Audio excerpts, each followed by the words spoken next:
드디어 어제는 전강 후강으로 거래를 마쳤습니다. 간밤 미국 시장까지 분위기가 나쁘지 않아 오늘 추가적인 강세에 대한 기대감을 다시 한번 가져봅니다.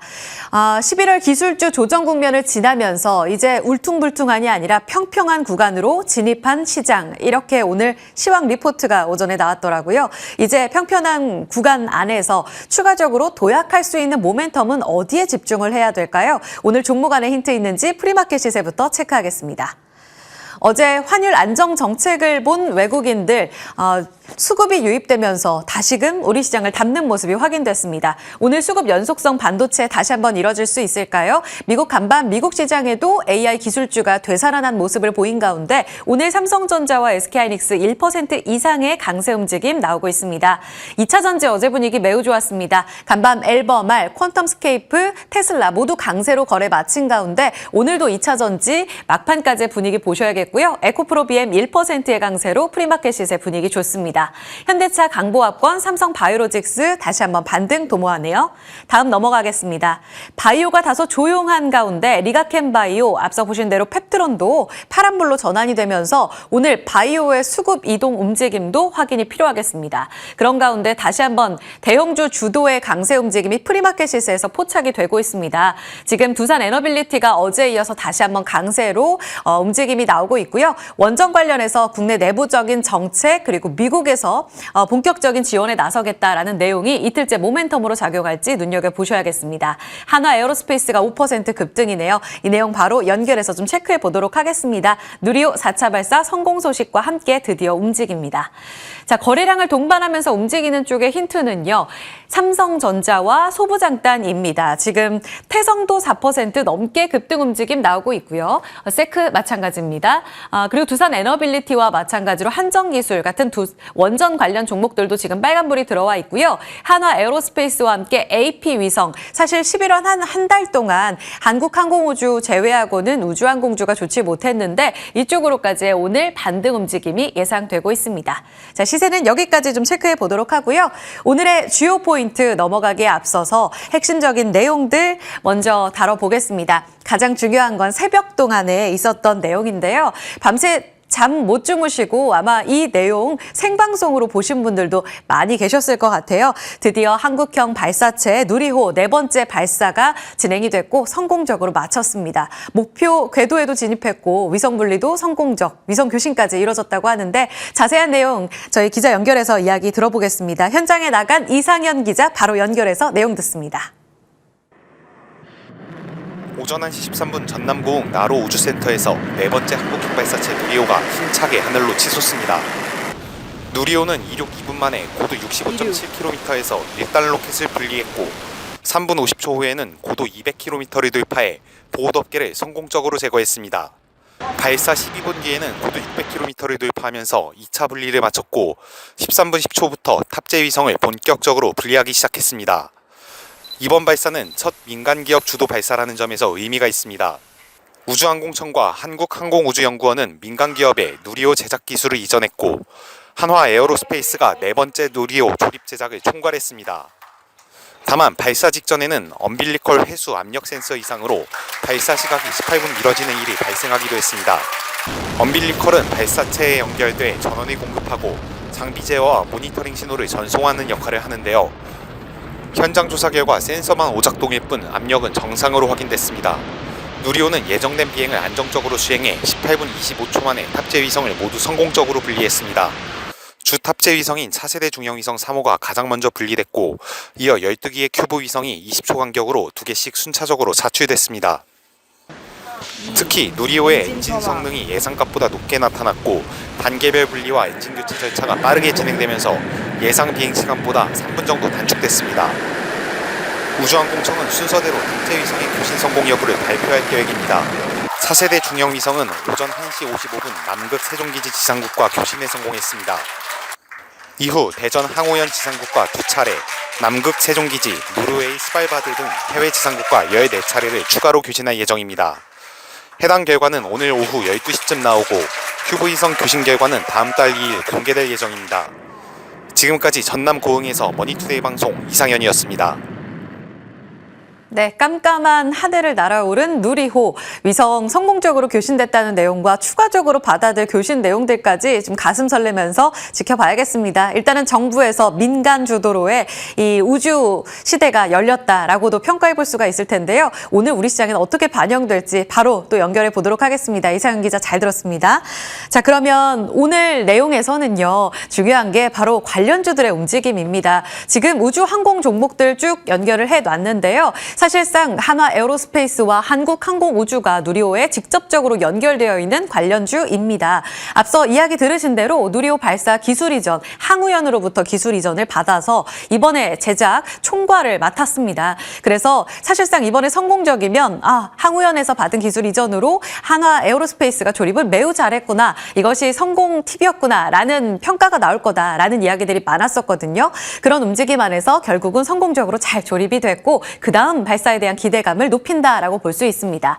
한국항공우주는 누리호에 주 탑재 위성을 만들었고 3차 때, 4차 때 이번에 모두 다 이 주 탑재 위성을 개발한 것으로 알려졌습니다.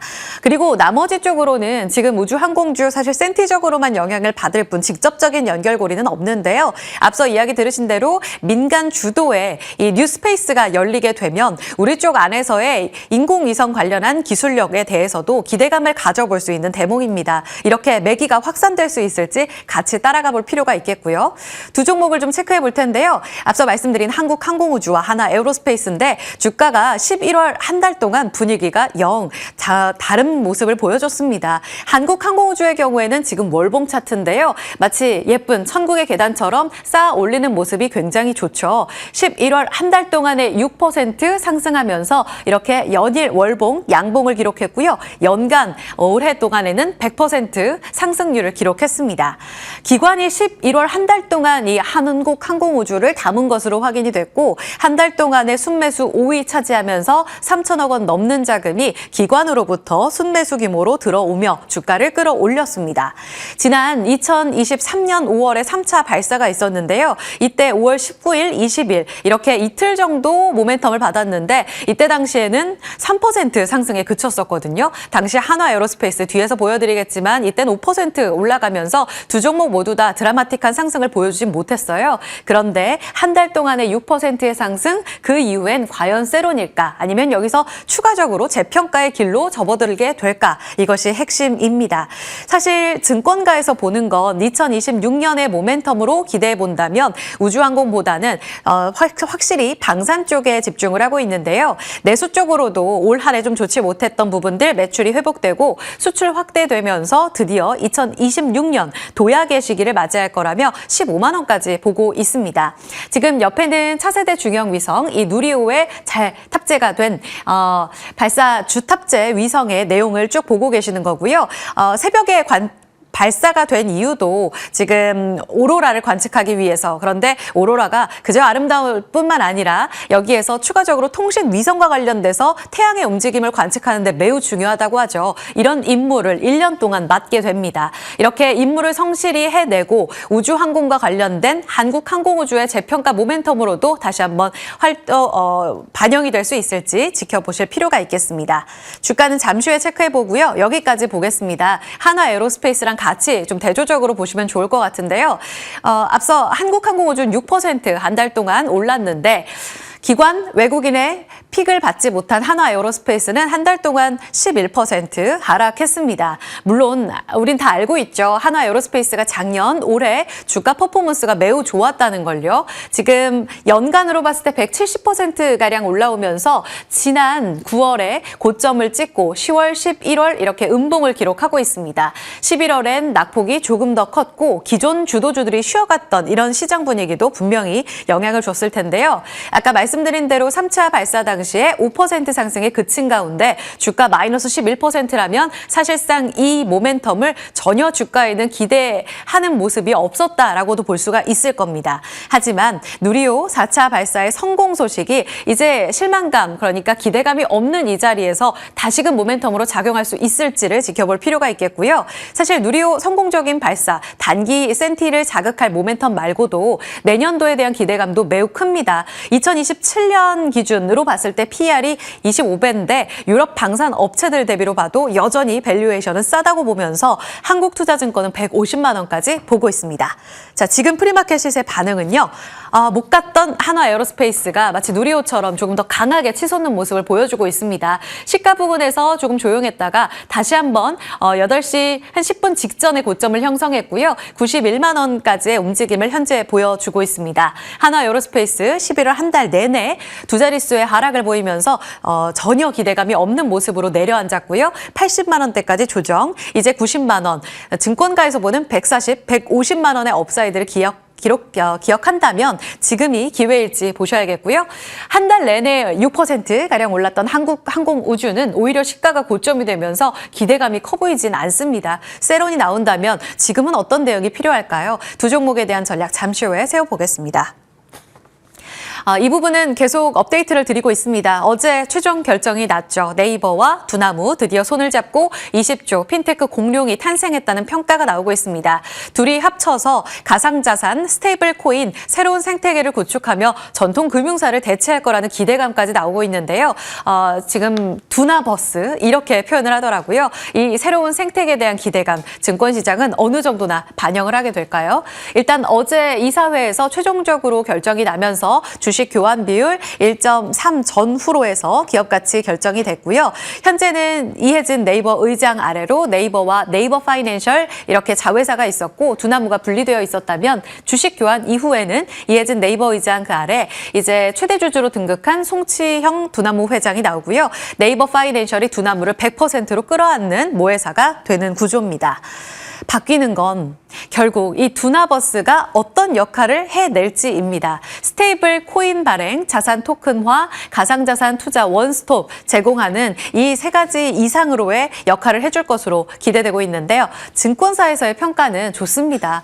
1+1, 그러니까 1+1이 2가 아니라 그 이상의 역할을 해줄 수 있을 거다. 메리츠 증권에서는 이렇게 보고 있더라고요. 그 합병법인이 아직 통과하진 않았지만 입법적으로 뭔가 변화의 움직임이 나오게 되면 가장 큰 수혜를 받을 수 있을 거라고 보고 있습니다. 얼마 전 STO 관련해서도 국회를 통과해서 다음 달에 본회의를 통과하게 될 텐데 이런 입법과 관련된 드라마틱한 변화가 나올 때마다 가장 큰 수혜를 받을 수 있다라고 보고 있습니다. NH에서도 가상자산과 스테이블 코인 관련해서 새로운 성장 동력을 확보한 네이버가 이제 커머스 말고도 새로운 주가 키팩터로 작용할 수 있는 모멘텀을 장착한 만큼 앞으로의 움직임 지켜볼 필요가 있다고 보고 있습니다. 지금 서클, 코인베이스 이 두 기업이 보여주고 있는 흐름이 앞으로 네이버와 두나무가 갈 길이다라고들 증권가에서 많이 평가를 하고 있는데요. 네이버에서 스테이블 코인을 발행하고 결제망을 탄탄하게 갖고 있는 네이버 페이가 결제 처리망 역할을 해줍니다. 그리고 업비트는 자체 블록체인 유통망을 갖고 있고 지금 전 세계적으로도 이 가상화폐 관련해서 2위를 차지하고 있는 이 가상화폐 거래소의 보유 기업인 거죠. 지금 이렇게 새 시너지를 발생시켜서 두나버스를 구축하게 된다면 원화 스테이블 코인의 표준화가 생기고 그다음에 시장 확대로도 이어질 수 있다. 이렇게 그림을 그리고 있습니다. 지금 당사자인 네이버와 하나투자증권, 우리기술투자 제외하고도 원화 스테이블 코인 시장 확대 속에 기대감을 가져볼 수 있는 종목들을 쭉 나열해 드렸습니다. 같이 움직임을 좀 체크해 보실까요? 지금 네이버는 어제 5% 상승했고요. 애프터 마켓까지 상승 움직임이 유지됐습니다. 지금은 강보합권의 시세로 변동성을 좀 보여주고 있습니다. 우리기술투자 두나무 지분 갖고 있는데요. 2%의 강세 움직임 나타내고 있습니다. 뿐만 아니라 카카오도 같이 보시면 좋을 것 같아요. 어제 네이버, 카카오 강세 움직임 나타내면서 이제 금리 인하와 관련된 기대감이 다시 88%까지 올라가자 인터넷 소프트웨어 기업단까지도 강세 움직임이 반영되고 있는 자리입니다. 이 움직임 반영해서 연속성을 가져볼 수 있을지도 잠시 후 점검해 보도록 하겠습니다. 저희 자리 옮겨서 전략적으로 구체적으로 들어가 보죠.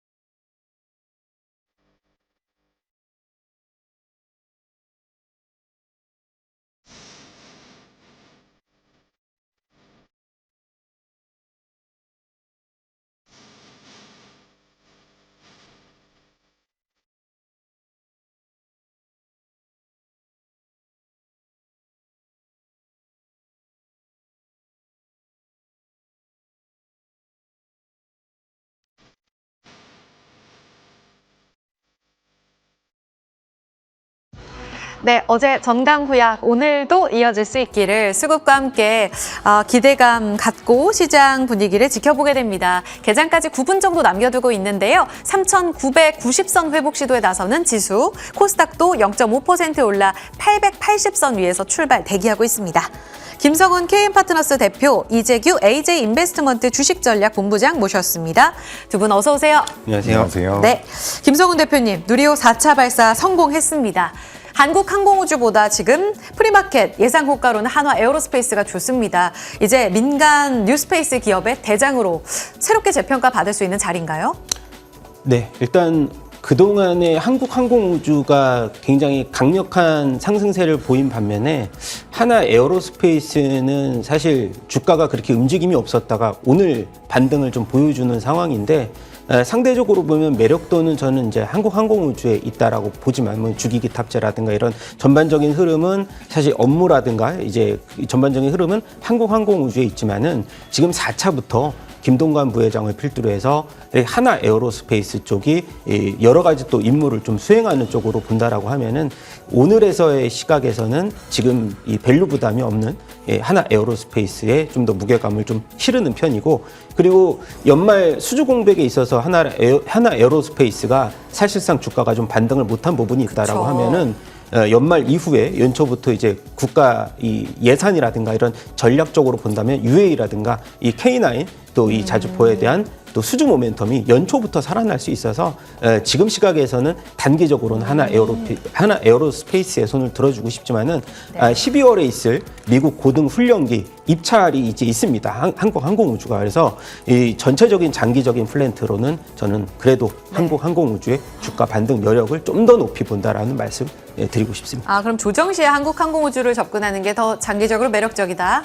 네, 뭐 4분기도 사실 3분기 실적이 안 나온 게 이 폴란드양 이 KF50의 이 수주 진행이 조금 늦춰져서이지 지금 영업이익이 600억에서 3분기, 4분기 1,200억 나오거든요. 그래서 한국항공우주는 실적 모멘텀이 훨씬 큽니다. 단기적으로는 한화 에어로스페이스 가격 관련해서 긍정적으로 볼 수 있지만 한국항공우주가 길게 봤을 때 더 좋다. 기억하겠습니다. 두 번째요. 이재규 본부장님.